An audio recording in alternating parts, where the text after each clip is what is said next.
네, 실시간으로 벌어지는 대한민국의 정치 현안들을 누구보다 발빠르게 그리고 날카로운 시선으로 살펴보는 정치 본색 시간입니다. 오늘 함께 하실 두 분 소개하겠습니다. 김준혁 한신대 교수님 나오셨고요. 이경 민주당 대변인 함께 하십니다. 두 분 어서 오십시오. 네, 안녕하세요. 안녕하세요. 반갑습니다. 네. 민심이 흉흉합니다. 여론조사 지지율이 또 떨어졌어요. 이번에는 지난번에는 대구에서 좀 여론 지지율이 떨어졌다 이런 지표가 나오는데 오늘 나온 여론조사를 보니까 20대가 흔들리고 있습니다. 20대가 많이 빠졌는데요. 우리 대통령께서는 여론조사에 신경 쓰지 않는다 이런 말씀을 하시고 계십니다. 오로지 국민만 보고 가는 대통령. 실소를 금할 수 없습니다. 실소를 금할 수 없습니다. 예. 아침에 저도 여론조사 좀 보고 왔는데 네. 경북 대구 지역을 제외한 나머지 전체 지역이 그 윤석열 대통령의 국정 운영 평가가 네. 안 좋다. 이런 부정 평가가 다예요. 대구 경북 지역만 68% 아직도 그 지역 분들은 이제 그렇게 윤석열 대통령에 대한 이제 지지를 좀 갖고 있는데 나머지 지역은 뭐 전체적으로 50%가 부정평가가 넘는 것뿐만이 아니라 조금 전에도 말씀하셨지만 2030 세대의 그런 그 지지율에 대한 변화가 뚜렷하게 지금 나타나고 있지 않습니까? 30% 같은 경우는 뭐 지금 이제 그 부정평가 비율이 완전히 높아졌고 네. 20대 같은 경우도 지금 부정평가 비율이 상당히 좀 높아지고 있는데 저는 그 대통령이 그 여론조사 혹은 뭐 지지율 이런 부분에 대해서 생각하지 않는다. 이거는 말짱다 거짓말이고 그리고 일종의 허장성세 같은 거 있지 않습니까? 네.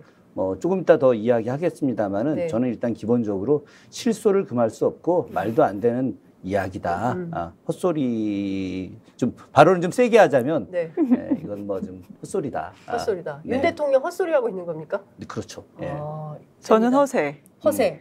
뒤에서 얼마나 열심히 보겠습니까? 네. 실제로는 어떨까요? 실제로만 볼 거예요. 윤석열 검색해서 포털에다가 뭐 다 검색해서 볼 거예요. 쉴 때마다 네. 화장실 가서 그런데 검색하고. 화장실까지 모르겠고.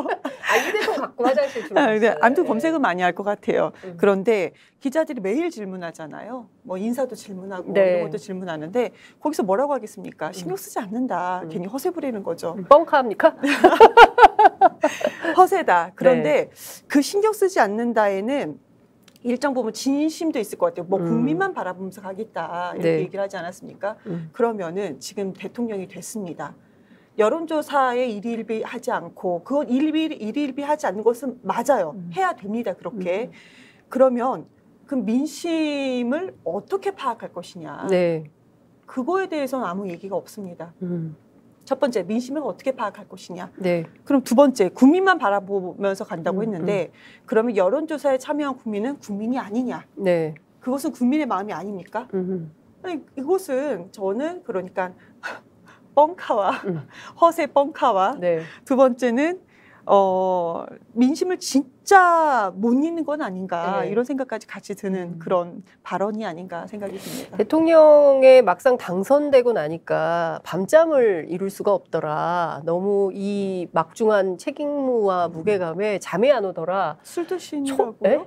아니 이제 그거 아니 초반에 아니요 본인이 그런 네. 얘기를 하신 적이 있어요. 그런데 최근에 하는 거 보면 이제 앞서 말씀하신 대로 저는 막 여론에 따라서 출렁이는 정책 뭐 이것도 결코 좋은 것은 아니다라고 생각합니다. 그러니까 뭐 조사가 몇 % 더 높게 나오면 야 그럼 이거 정책해보자 뭐 몇 % 떨어지면 야야 그거 폐기해 뭐 이런 방식으로 정책이 막 왔다 갔다 하는 것은 문제지만 적어도 지금 정부 초기고 그리고 대통령에 당선됐을 때는 내가 최소한 이 정책만큼은 확실하게 하겠다라는 것들이 좀 눈에 보이고 의제 설정이 돼야 되는데 지금 윤석열 정부의 가장 큰 문제는 뭘 하겠다는 건지가 잘 안 보여요. 첫 번째 국정 철학, 그다음에 국정 운영의 방향, 그리고 실질적으로 민심을 챙기거나 민생을 챙기겠다는 핵심적인 경제 정책 뭐 이런 것들이 안 보인다는 거죠. 그러니까 이를테면 뻑하면 뭐 추경호 경제부총리가 나와서 대기업들한테 월급 깎어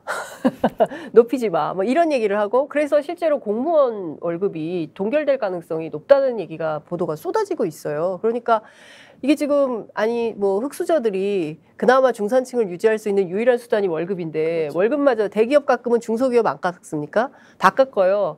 물가는 오르는데 월급 빼고 다 오르는데 거기다 깎어? 이러면 지금 아마 저기 제작 PD들 공감 안 하시나요?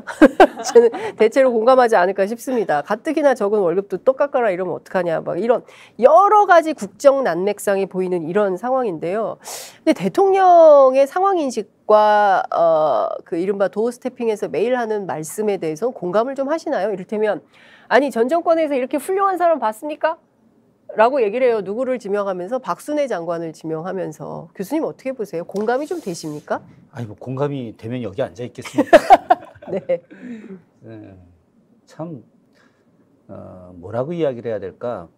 아, 이 사람은 그 과연 정상적인 대통령의 역할을 수행할 수 있을 것인가? 네. 기본적으로 염치가 없잖아요. 본인이 거꾸로 전 정권 사람들 뭐 괜찮은 사람들이 있느냐 이런 이야기 하는데 그 박순애 사회부총리 겸 교육부 장관이 2001년이라고 자꾸 이야기하지만은 2001년에 당시 음주 그 혈중 알코올 농도가 0.215예요. 0.215.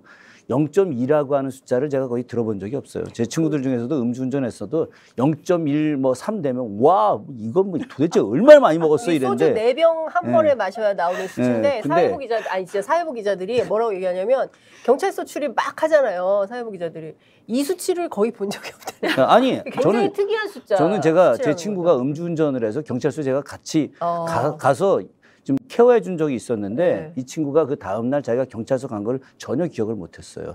그런데 1.5가 안 됐어요. 0.15가 안 그분이 됐어요. 얼만큼 마시고 아, 가신 거예요? 0.5. 예, 0.15가 안 됐는데 뭐 소주 한 뭐 서너 병 이상 먹었죠. 그랬는데 그래서 뭐 어떻게 전화해 갖고 제가 이제 수원 남부경찰서 제가 간 적이 있었었는데 근데 저는 그런 생각을 하는 게 이 사람 교육부 장관이야. 그렇죠. 예, 저희 대학 같은 경우가 음주운전 해서 징계 그 통보가 오지 않습니까? 네. 해임 당합니다. 예. 해임. 예, 해임. 저희 지금 교장 쌤들도 이거 안 된다는 교장 쌤들은 거잖아요. 안 예. 네. 저희는 정말 강력해요. 왜 그러느냐? 음주운전과 관련해서 뭐 예전에는 좀 느슨하기는 했습니다만은 네.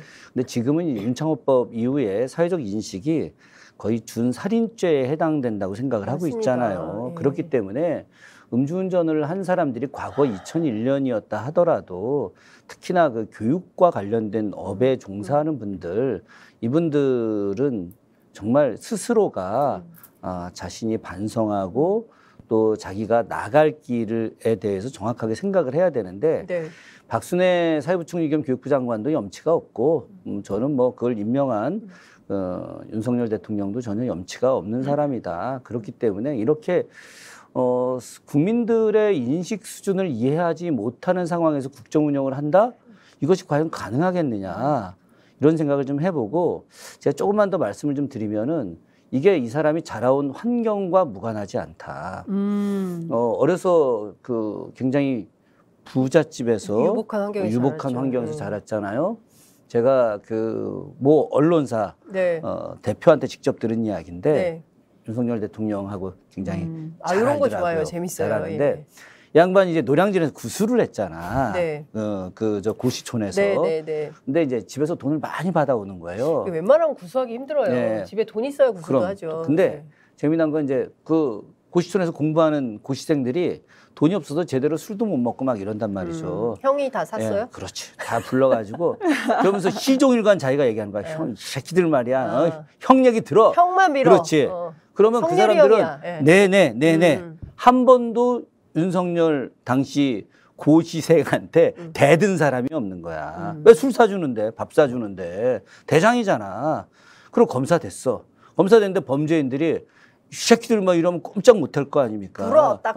예. 그러니까 한 번도 누가 자기에 대해서 대들거나 이야기한 적이 없지. 그러니까 들이받는데 익숙한 그럼요. 거예요. 들이받는데 예. 익숙하고 네. 때리고 가리키는데 호통치는데 익숙하고 소통은 전혀 해본 적이 없는 거예요. 소통이라는 게. 그러니까 소통이 호통이 아니잖아요. 그렇지. 네, 이 사람은 상호 소통과 커뮤니케이션이 호통이 돼야 되는데 같은 개념이야. 그게 도어 스태핑도 가만히 보면 자기 할 말만 하고 그러니까 막 손가락질 하지 않습니까? 그리고 뭐 저기 듣기 싫으면 그냥 훅 가버리잖아요. 그렇기 때문에 이 사람이 이 윤석열 대통령이 어린 시절 자라온 환경부터 시작해서 그때까지 또 아버지가 자기가 얘기했잖아. 대학 다닐 때도 아버지한테 딱이 맞았다고. 어머. 아버지가 뭐 이렇게 뭐 공부해라 막 하는데 안 하고 그러면 막 때렸다는 거 아닙니까? 그러니까 그런 가정 환경, 어려서부터 폭력, 그러니까 이 폭력이 어찌 보면은 좀 일상화돼 있었던 거지.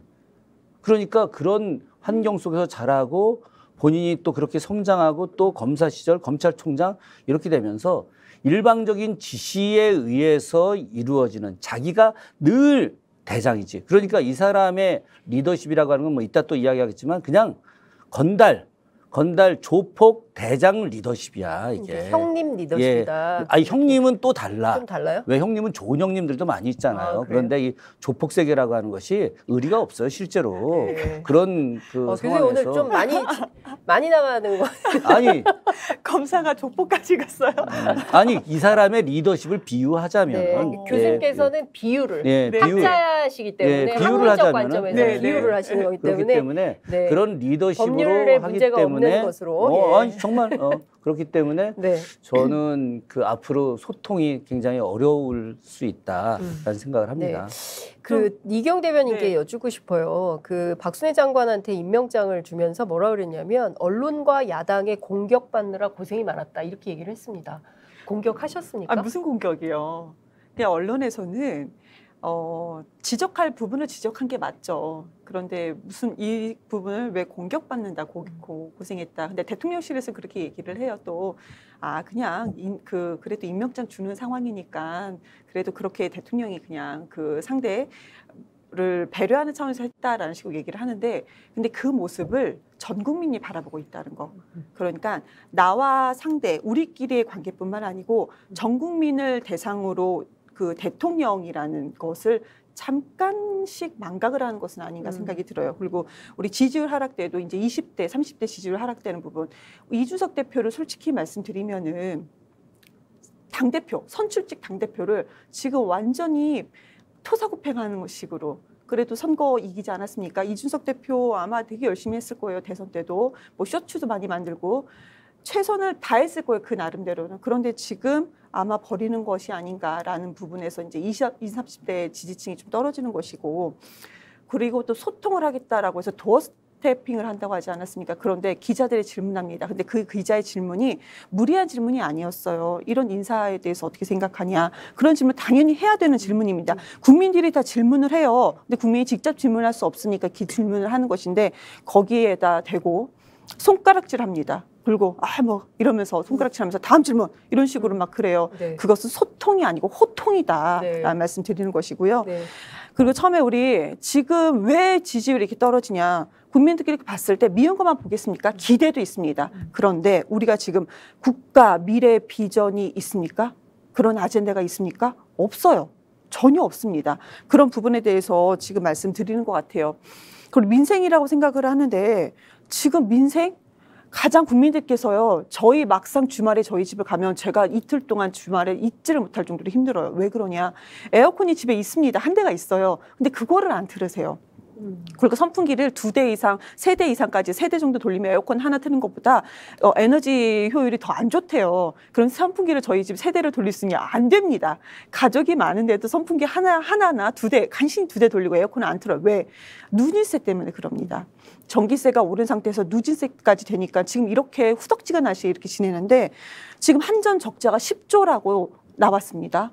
그런데 우리가요, 2015년부터 2019년도까지 대기업에 깎아준 전기요금이 어쩜 이렇게 딱 적절하게 딱 10조예요. 그러면 그동안에 깎아준 대기업의 전기는 산업용 전기입니다. 네. 누진세도 없어요.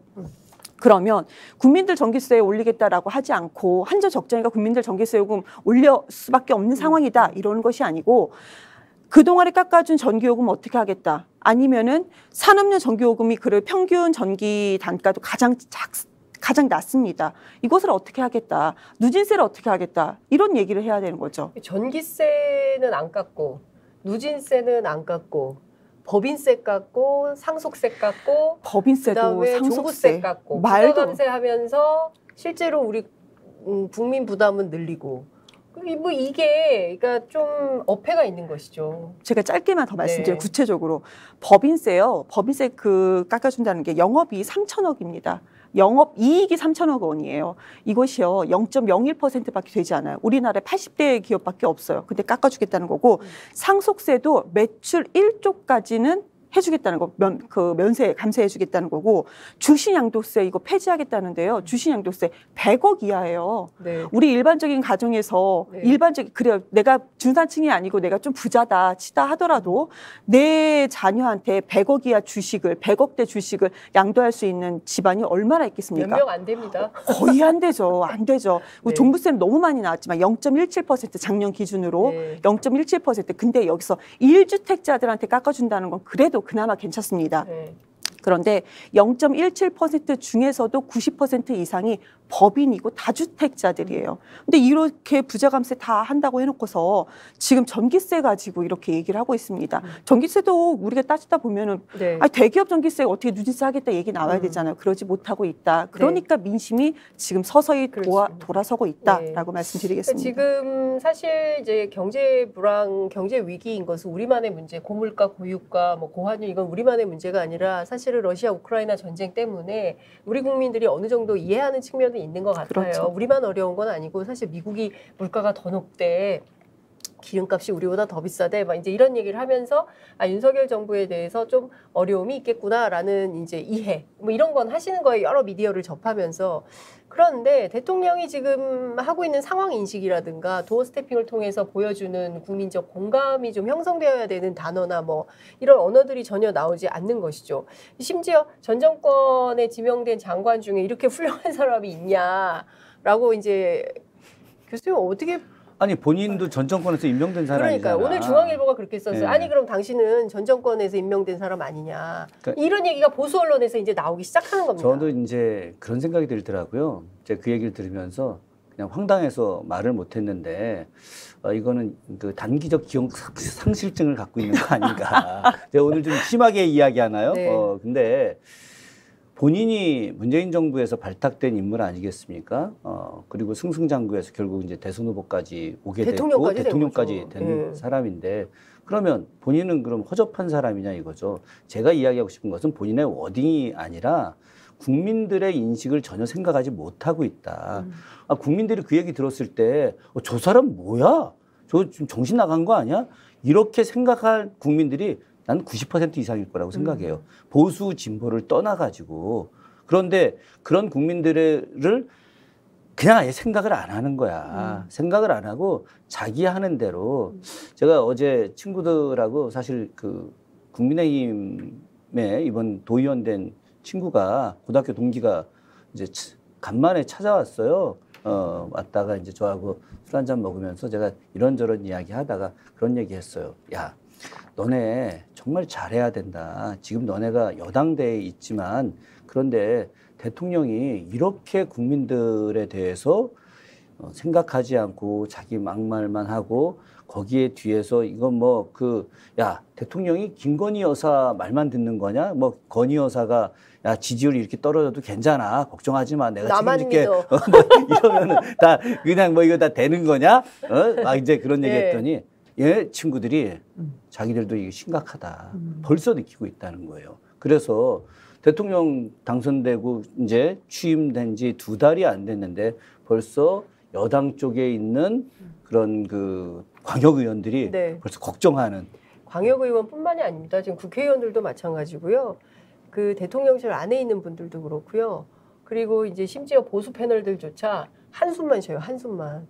방어가 안 된다는 거예요. 그러니까 소위 이제 상식과 합리의 눈높이에서 볼 때 설명이 불가한 일들이 막 터지는 거잖아요. 특히 이제 이번에 나토 순방 갔다 와서 뭔가 국민들은 이제 뭐 지지율도 오르고 뭔가 성과가 있을 것이다. 근데 빈 보따리 가지고 왔잖아요. 뭐 성과라는 게 없어요.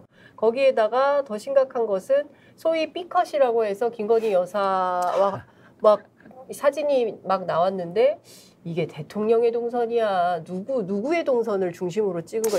이걸 흘리는 의도가 뭐야. 뭐 이런 생각들을 하는 거죠. 이게 우리 국민들을 얼마나 우습게 생각을 하느냐. 하나의 사진이 보면은 저는 뭐 김건희 여사가 위에서 내려다보는 사진 네. 이것보다 더 심각한 거는 그 반도체 이야기 할 때 옆에 있는 사람들은 다 방진복 입고 다 들어갔잖아요. 네. 근데 이 양반만 양복 입고 딱 들어갔잖아. 네.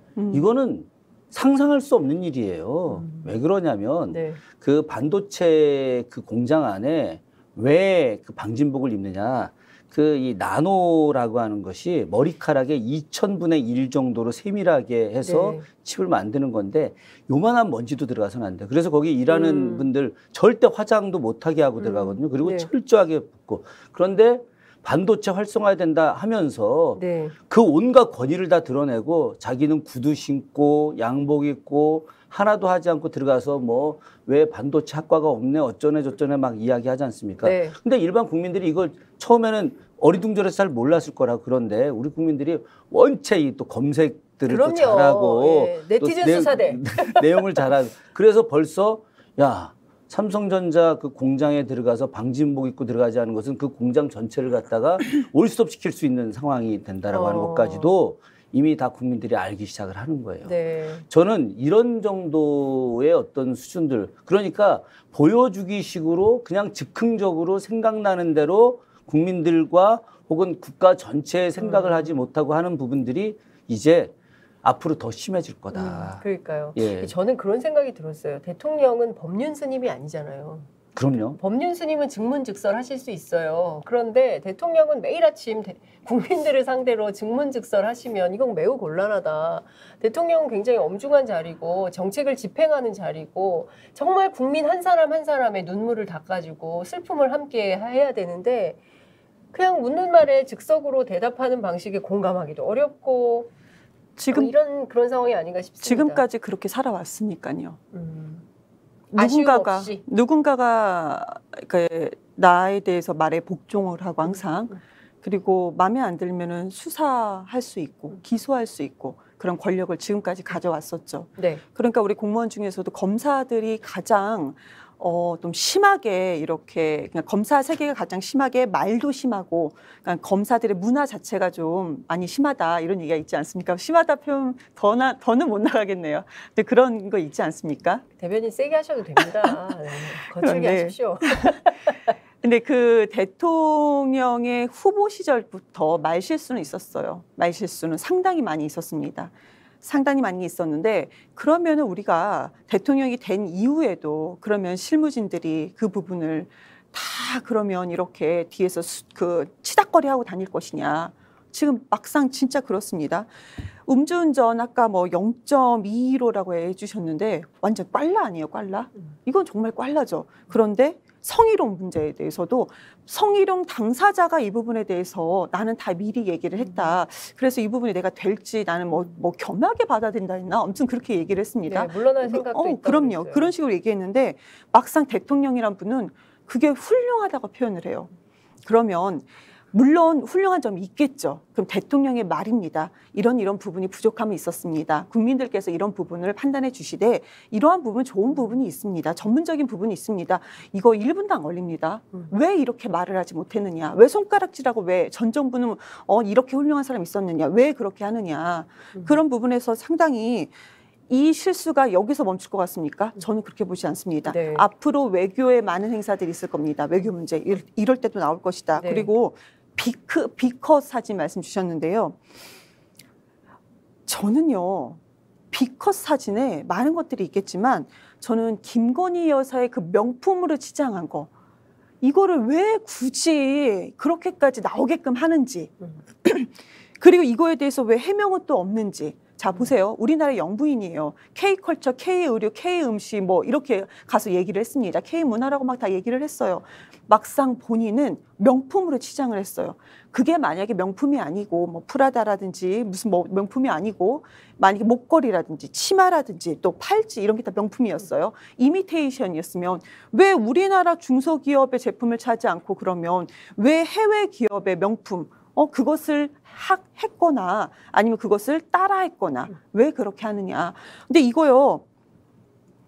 그러면은 왜 대통령실에서는 영부인 부속실은 없지만 그래도 수행하고 있지 않겠습니까? 왜 여기에 대해서 한마디 하지 않습니까? 그 전에 얘기를 했어야죠. 네. 그렇게 그러니까 저는 B컷 사진 문제가 아니고 대통령실 자체가 검사가 많이 들어가 있잖아요. 네. 문제의식이 없다. B급이다라고 B급이다. 말씀드리겠습니다. 저 재미난 얘기를 네. 좀 하나 하자면 자연스럽게 교수님 우리가 토크 주제 네. 두 번으로 넘어갔습니다. 두 번째로 대통령의 낮은 정치 이해도 같이 요거와 얘기해 주시죠. 연결해서 지금 이야기하면 네. 저는 그 윤석열 대통령이 그 어제 이제 기자들한테 이렇게 손가락질하고 막 호통친 거 있잖아요. 네. 그 이유를 저는 알아요. 왜 그러느냐? 그저께 아침에 도스태핑 할 때 네. 그때 이제 그 임용을 어떻게 할 거냐라고 할 때 윤석열 대통령이 이제 그렇게 이야기했어요. 제가 이제 뉴스에서 보니까 전문성 이런 거 다 고려해서 임명을 할 거다 이렇게 이야기했거든요. 그래서 저는 다 될 거라고 생각을 했어요. 근데 이제 그날 이제 오후에 김승희 후보자가 이제 자진 사퇴를 했죠. 그건 이제 박순애 장관 임명하고 뭐 이런 여러 가지 포석이 좀 있었다고 저는 생각을 하죠. 근데 이제 본인이 그 전날 야 나는 전문성 갖고 있는 사람들 그거 술 마신 거 이런 거 나 전혀 신경 안 써. 하여튼 내가 임명할 거야 이렇게 얘기를 한 거야. 했는데 기자들이 자기가 하루 전날 분명히 얘기했는데도 불구하고 또 질문을 한 거잖아. 예. 이거 검사 시절에 내가 전날 이야기했는데 또 질문하면 어떻게 되겠습니까? 다 죽는 거야. 근데 아이고. 이분은 스타일이 그런 거죠. 그러니까 내가 하루 전날 이야기했는데 니들 왜 또 질문해? 이거에 이제 나는 격분을 한 거라고 저는 똑같은 거 생각을 두 해요. 번 질문하면 안 됩니까? 그럼요. 기자들 많이 그러는데. 근데 하여튼 왜냐하면 그런 원하는 답변이 안 나오면 계속 질문하는 게 기자들이거든요. 근데 예, 나올 이분의 때까지. 스타일은 두 번 질문하는 걸 원하지 않는다. 아마 제가 봐서는 청와대 이제 대통령실 안에서도 두 번 질문을 하거나 두 번 또 똑같은 주제를 갖고 이야기하거나 이런 건 아마 이런 문화는 일체 없을 것이다. 왜? 이분의 스타일을 분석을 해보면은 분명히 이렇게 나올 거다. 여기에 더해서 네. 이분은 그 아까도 제가 뭐 말씀드렸지만 평생 자라면서 소통이라는 걸 제대로 해본 적이 없어요. 사실 용산으로 간 이유가 뭡니까? 국민들하고 소통하겠다고 간 거잖아요. 네. 그죠? 국민들하고 소통하고 간 거라고 이야기하면서도 불구하고 과연 국민들하고 얼마나 소통을 하느냐. 제가 아직 전 가보지 못했는데 용산 그 미군들이 쓰던 그 공원에 거기 저 우체통이 있는데 거기가 과거에 여러 가지 시설물들이 있고 하면서 오염치가 너무 심각하다는 거 아니겠습니까? 네. 지금 뭐 잘못하면은 병에 걸릴 수 있을 정도로 제가 이제 데이터는 정확하게 파악을 못했는데 그렇게 오염치가 높은 공간 안에 그걸 만들어져 갖고 사람들이 가지를 못한다는 거예요. 네. 그러니 거기에 가서 뭐 편지통에 뭘 넣고 싶어도 거기 갔다가 자기가 만약에 잘못된 그런 질병이라도 걸릴 수 있는 상황이 된다면은 그거 어떻게 가서 넣겠습니까? 네. 소통 자체를 갖다가 한다고 하면서 원천적으로 불가능하게 만드는 이 정부의 어떤 이런 모습들은 빨리 바꾸지 않으면 안 된다. 이거는 이 정부를 갖다가 뭐 이렇게 무슨 잘못되게 해서 뭐 우리가 이익을 얻고자 이런 것들이 아니라 네. 실제로 새로운 정부 들어섰으니까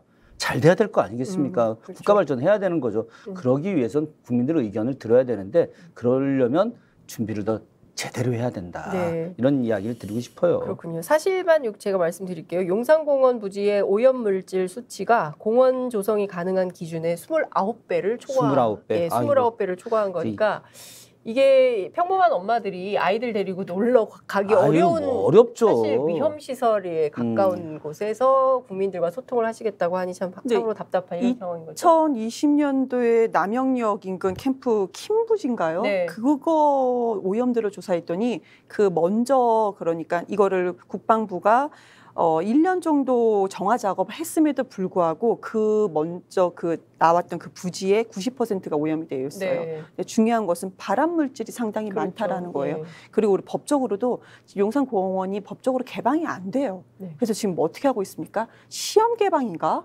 지금 시험 개방이라는 걸로 임시적으로 개방을 하는 거예요. 법적으로 개방이 네. 안 되고. 그런데 국민들한테 거기 가라고 얘기하고 있거든요. 그러니까 이런 부분도 국민들께서 예전엔 옛날 시대가 아니에요. 다 아십니다. 그리고 계속 갈 수 없어요. 정해진 시간에만 2시간이요. 예. 네. 그러니까 그런 데를 이제 소통을 하신다고 말씀하시니 국민들이 보기에는 좀 어이가 없네. 이제 이런 수준으로 가고 있다. 근데 이게 보면 초동부터 용산으로 대통령실을 옮기는 것부터 시작해서 그리고 그 뒤에 이어진 여러 가지 일련, 특히 이제 나토 해외 순방까지의 대통령의 그 지난 한 50일 정도를 결산을 해보면 국민들 기억 속에 아, 참 잘했다라고 남는 게 없고 오히려 김건희 여사의 화려한 치장 뭐 이런 것들 때문에 오히려 뭐라 그래야 될까요? 일반 평범한 국민들 입장에서는 1억짜리 목걸이를 하고 다니는 정치인의 아내가 좋아 보일까요? 그러니까 우리가 뭐 메리 켈리라든가 뭐 버니 샌더스처럼 그렇게 뭐 서민적으로 우리들과 똑같은 대통령 뭐 이렇게 기대를 과거에는 했었죠.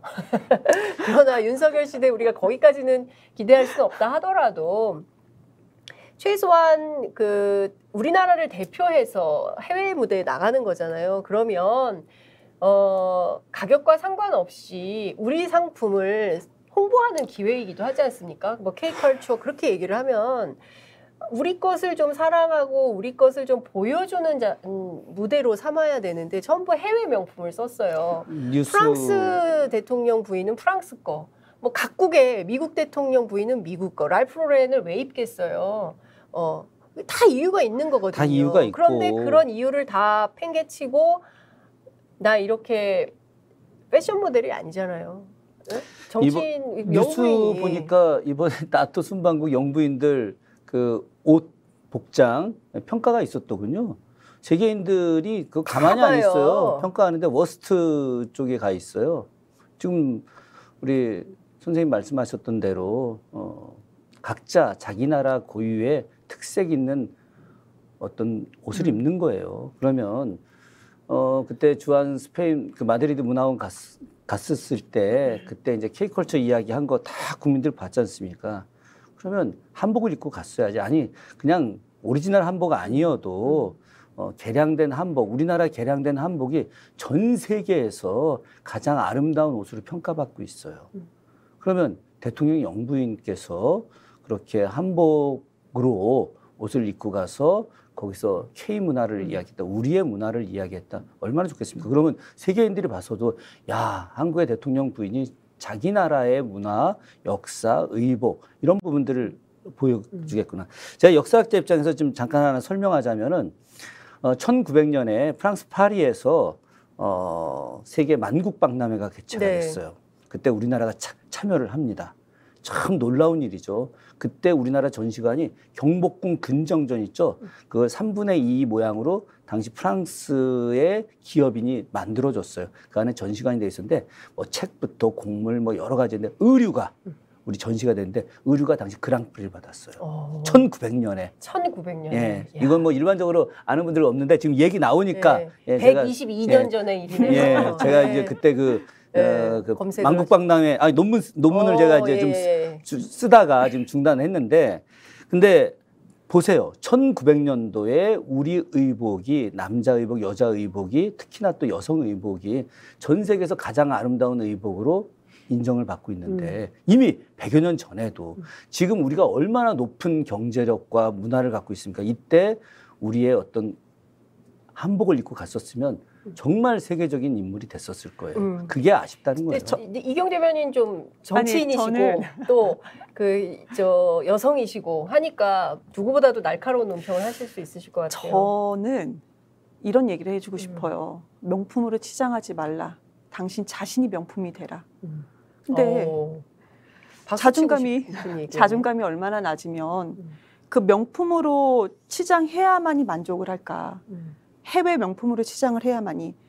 우리나라 애국심, 그러니까 애국에 대한 마음이 얼마나 낮으면 우리나라에 대한 또 애정이죠. 첫 번째인데 나 자신에 대한 애정인 거고. 이거를 우리나라 브랜드가 아니고 왜 해외 브랜드로 그렇게 치장을 할까? 이거는 아니죠. 정말 아니죠. 그러니까 일반 국민들도 솔직히요.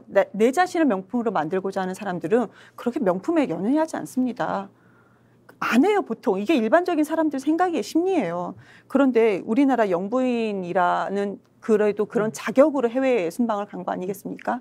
근데 이것은 너무나도 창피한 일이다. 그리고 크로아티아 대통령 부인 만나기로 했었던 마지막 날에 혼자서 한인 식품점인가요? 그쪽으로 돌지 않았습니까?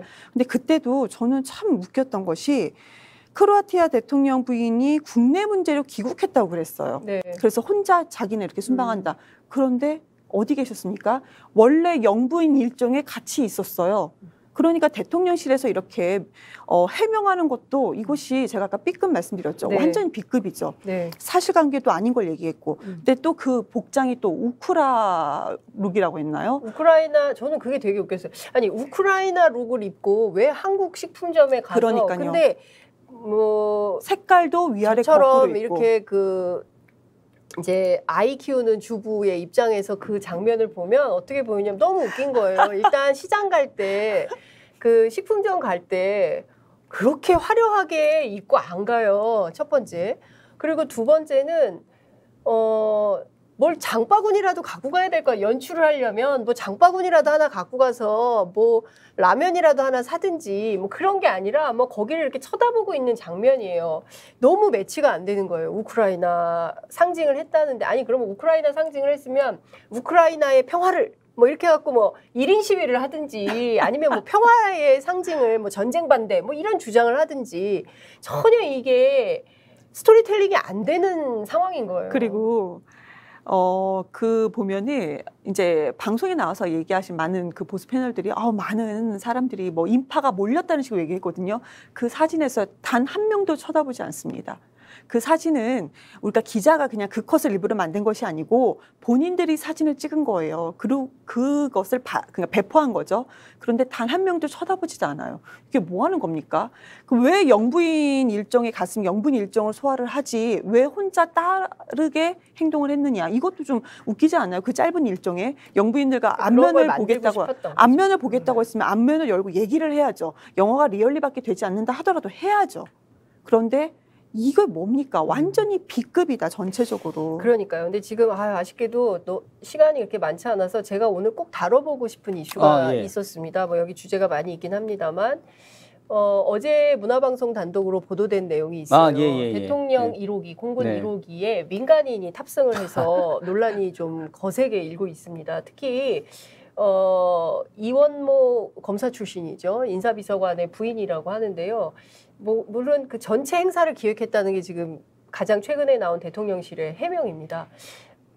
무슨 행사를 기획했을까요? 그리고 이분의 자격도 좀 이상하고요. 그래서 이제 이 문제를 좀 짚어봐야 될 것 같아요. 이것이야말로 대통령께서 얼마 전에 이제 경찰 인사 관련해서 국기문란이라고 하셨는데 이것이야말로 국기문란 상황으로 국기문란이죠. 그런가요? 아니 국기문란이죠. 네. 상상할 수 없는 일이죠. 만약에 우리가 좀 더 개방적이고 좀 더 자유로운 상황이고 앞으로 이렇게 더 개방적으로 문화를 만들겠다라고 천명을 한다면 이해할 수는 있을 수 있어요. 그런데 민간인이잖아요. 분명히 뭐 인사비서관 부인이라 하더라도 민간인인데 민간인이 대통령 1호기에 계획도 없이 탔다. 누구에 의해서 탔겠습니까? 영부인에 의해서 야 괜찮아 타 이렇게 했을 수 있겠잖아요. 그죠? 그런데 이게 국가 운영에서 이게 가능한 일이냐고. 가능하지 않은 일이죠. 그러면은 우리가 그 박근혜 정부 때 국정농단, 최순실의 국정농단에 의해서 탄핵까지 된 상황이잖아요. 이거는 탄핵감이에요. 심하게 이야기하자면. 교수님 그러면은 지금 해외 순방인데 놀러 간 겁니까? 아니 그러니까 이거 자기 친구들하고 야 니들 스페인 가봤어? 스페인 마드리드 한번 가서 아람브라 궁전 추억 한번 느껴볼까? 뭐 이런 수준이잖아요. 이게 지금. 저는 공과 사에 대한 구분이 명확하지 않으면 안 된다. 그분이 김건희 여사든 혹은 윤석열 대통령이든 혹은 누구든가 얼마나 친한지 모르겠지만 이거는 대통령이 움직이는 거예요. 대통령이 만약 잘못되면 어떻게 되겠습니까? 그분이 아무리 가까운 사이여도 마음에 변심을 해서 어떤 일을 저지를지 모를 수 있는 상황이지 않습니까? 검증되지 않은 거잖아요. 그런 사람이 대통령의 순방에 갈 때는 없었는데 올 때 타고 왔다? 이거 정말 더더욱이 갈 때는 미리 갔대요. 네. 선행팀이랑 갔을 때 미리 갔고. 근데 저는 지금 보면 대통령이 누군지를 모르겠어요. 우선 후보 시절에 김건희 여사가 모 기자와 통화했던 그 녹취로 7시간의 서울의 소리 녹취로. 이명수 기자죠. 내가 정권 잡으면 이런 얘기 했습니다. 목이 메이네요. 내가 정권 잡으면 이런 얘기를 했어요. 김건희 여사가. 그리고 난 후보고 이런 얘기했습니다. 그것이 단순한 말실수일까라는 생각이 들고 이번에 같이 타고 간 사람도 뭐 해외 그러니까 그 행사 기획을 했다라고 얘기를 하는데 그것을 위해서 같이 갔다. 행사 기획에 근데 그분이요. 경력이 없어요. 그럼요. 그분 경력이 뭐냐? 한방 건강식품 그 판매 회사의 대표였어요. 무슨 행사 기획이냐? 이거 맞지가 않죠. 근데 이분이 또 김건희 여사의 지인이래요.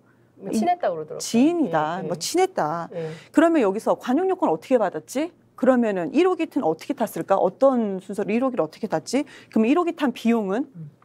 그러면 갔을 때 해외에서 그 거주했을 때, 그러니까 해외에서 머물렀을 때 그 네. 호텔 비용은 어떻게 되지? 네. 기자가 질문합니다. 지금까지 답변하지 않습니다. 네. 비용 철저히 해야 되죠. 그리고 저는 또 하나, 왜 김건희 여사가 대통령 같느냐라는 생각이 드는 것이 대통령실이 2층과 그 5층을 왜 같이 씁니까? 공동직무. 왜 같이 쓰죠? 보통 영부인의 접견실이 따로 있으면 됩니다. 거기에 머무르면 돼요. 그런데 왜 2층과 5층을 같이 쓰죠? 이게 우리가 단순히 질문하는 것이 아니고요. 해명 자체가 안 되는 거예요. 그러니까 우리는 항상 이런 질문을 하죠. 아니 왜? 너무나도 이상한 겁니다. 누가 대통령이야? 왜 그렇지? 왜 같이 집무실을 쓰지? 같이 쓰지? 그럴 필요가 있는가? 지금까지 그래 왔는가? 그러면 같이 써야만 하는 이유를 정말 타당하게 국민들께 설득하고 얘기를 해줘야죠. 없습니다.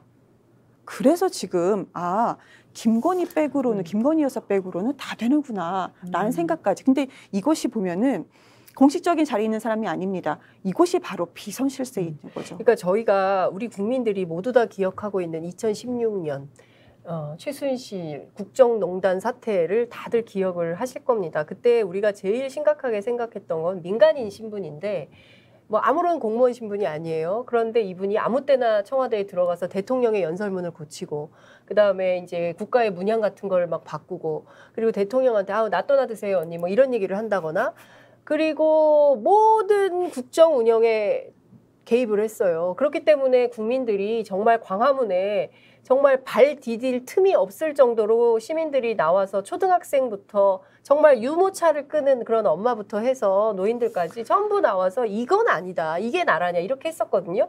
그런데 지금 고작 50일밖에 안 됐는데 비선 얘기가 나온 거예요. 분명히 뭡니까? 봉화마을 가서 그 충남대 무용과 교수 문제가 됐어요. 이런 거 하지 말라고 국민들이 경고했습니다. 그런데 나토까지 데리고 간 거예요.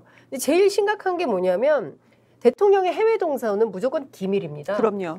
절대 알려서도 안 되고요. 이거를 알려면 비밀 취급 인가증이 있어야 돼. 비취인가라고 하는데 통상. 이거가 있는 분이냐 아니냐. 이것도 없는데 탔다면 이거 정말 심각한 거고 이 사람한테 무슨 자격으로 이걸 줬냐는 거예요. 그리고 이분이 기타 수행원 자격으로 가요. 근데 제가 취재를 해보니까 기타 수행원이라는 건 처음 들어봤대요. 아니 특별 기타 수행은 수행원. 존재할 수가 없죠. 그러니까 예. 기타 등등 기타예요? 기타? 교수님 기타 치십니까? 특별 수행원이라고 하는 것은 네. 사회적 지위가 높은 사람들이 대통령의 순방에 도움을 주기 위해서 그 나라의 정상과 만나고 또 만찬을 하거나 여러 가지 문화교류, 경제교류를 하기 위해서 아주 특별한 분들을 모시고 가는 뭐 이런 분들이 특별 수행원인데 네. 저는 제가 왜 이 부분에 대해서 중요하게 생각을 하냐면은 대한민국이라는 나라가 이게 어리숙한 나라가 아니에요. 그럼요. 저희 이 대한민국이 한국전쟁 이후에 1953년 7월 27일 존 마이클 클라크 유엔군 사령관이 뭐라고 이야기했느냐. 한국은 신석기 시대로 돌아갔다라고 이야기했어요. 온 나라가 다 파괴가 돼서. 신석기 시대로 돌아간 나라가 70년 만에 전 세계 경제대국 8위까지 올라간 나라예요. 이렇게 올라간 나라는 국민들의 그 많은 노력 때문에 이루어진 것인데. 피땀 눈물. 그럼요. 네? 그런데 이 나라가 바로 비정상적인 세력들에 의해서 통치가 되는 나라로 갈 수 있는 가능성이 지금 막 보이고 있다는 거예요. 그러니까 그래서 그때 2016년, 2017년 촛불혁명 때 국민들이 더 이상 이 사람들은 안 된다. 박물관으로 가야 되는 분들이다. 다시는 한국 정치 무대에 설 수 없도록 해야 된다라고 했는데 이분들이 또 등장을 한 다시 거죠. 등장을 한 저는 거예요. 거기에 민주당 책임도 있는 거 아닙니까? 저 묵비권 해도 되나요?